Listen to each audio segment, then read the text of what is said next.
Terima kasih Anda masih bersama kami. Bagi Anda yang baru bergabung, berikut kami sajikan kembali 3 berita utama hari ini.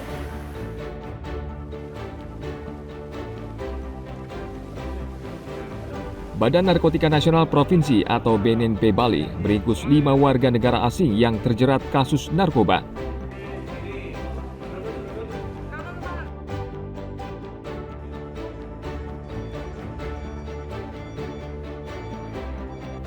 Seorang wanita pekerja migran asal Jembrana meninggal dunia di Kazakhstan.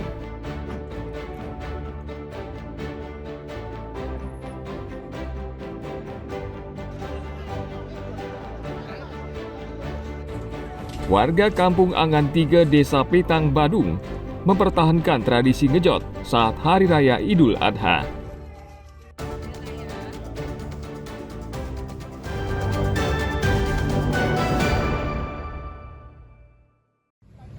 Om Swastiastu.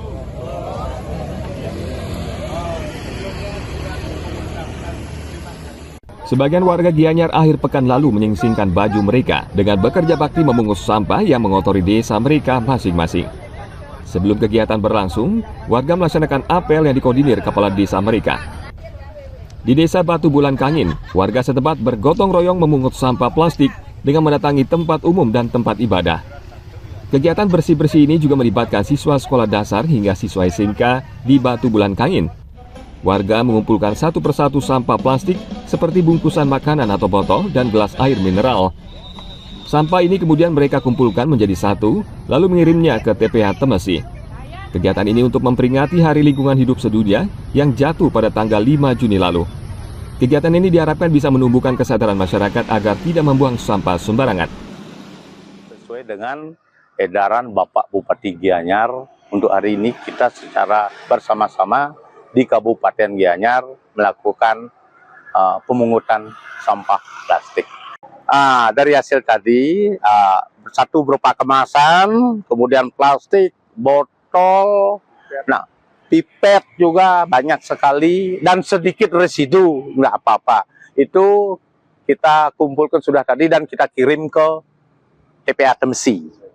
Banyak sekali orang-orang yang dari luar desa Batu Bulan lewat pagi-pagi membuang sampah, di mana ada tumpuk-tumpuk sampah, mesti di situ terakumulasi tumpukan sampah yang justru bukan dari warga kita.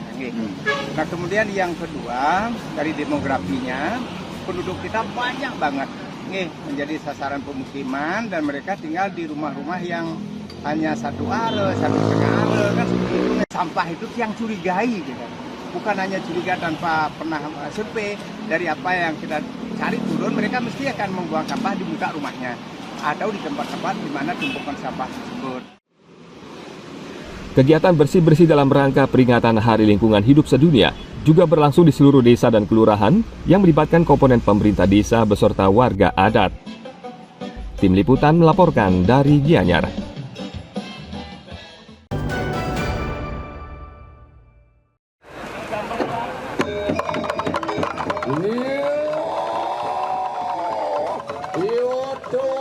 Menteri Lingkungan Hidup Hanif Faisal Nurrafiq menyerahkan penghargaan Kalpataru kepada 12 pahlawan lingkungan saat puncak peringatan Hari Lingkungan Hidup Sedunia di Kute pada Kamis 5 Juni. Dalam kesempatan ini, Hanif mengingatkan masyarakat agar tidak menimbun sampah plastik karena bisa diancam pidana 5 tahun penjara. Ia juga mengatakan pemerintah akan bertindak tegas untuk menegakkan peraturan agar tidak merusak lingkungan hidup.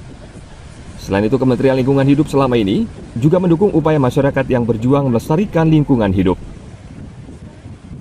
Kemarin hukum pidana terakhir yang kami dapatkan adalah penimbunan plastik ilegal di Limo Depok dengan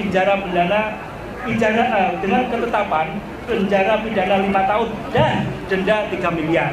Jadi jangan coba-cobalah, sudah cukup itu dendanya sangat keras. Kami tinggal bagaimana pasal ini kami terapkan dengan dukungan dari teman-teman kejaksaan, kepolisian, dan teman-teman di pengadilan. Kita pastikan bahwa langkah pengelolaan sampah di Indonesia harus tertib.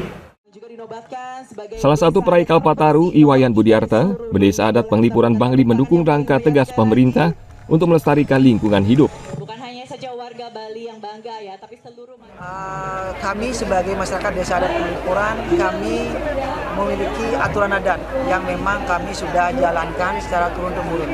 Jadi aturan pemerintah yang kemudian dikeluarkan itu menjadi pelengkap, menjadi kekuatan kami untuk terus berkomitmen melakukan kegiatan itu. Ke-12 penerima Kalpataru tersebut terpilih karena memenuhi sejumlah kriteria. Salah satunya konsisten selama 5 tahun bekerja melestarikan lingkungan hidup dan menularkannya ke daerah lain.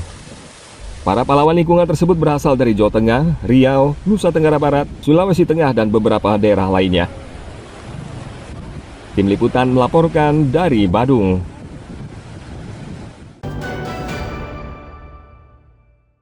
Dan sesaat lagi kita akan melaksanakan panen raya jagung serentak secara simbolis dalam rangka meningkatkan produksi pangan.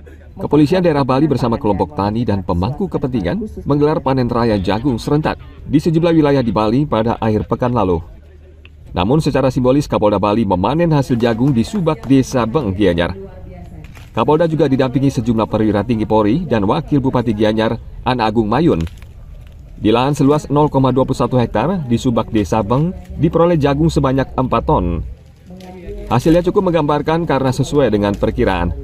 Selain itu kualitas jagung juga cukup baik. Dalam kesempatan tersebut Kapolda juga menyerahkan bantuan ke petani berupa bibit, pupuk kompos, dan alat semprot.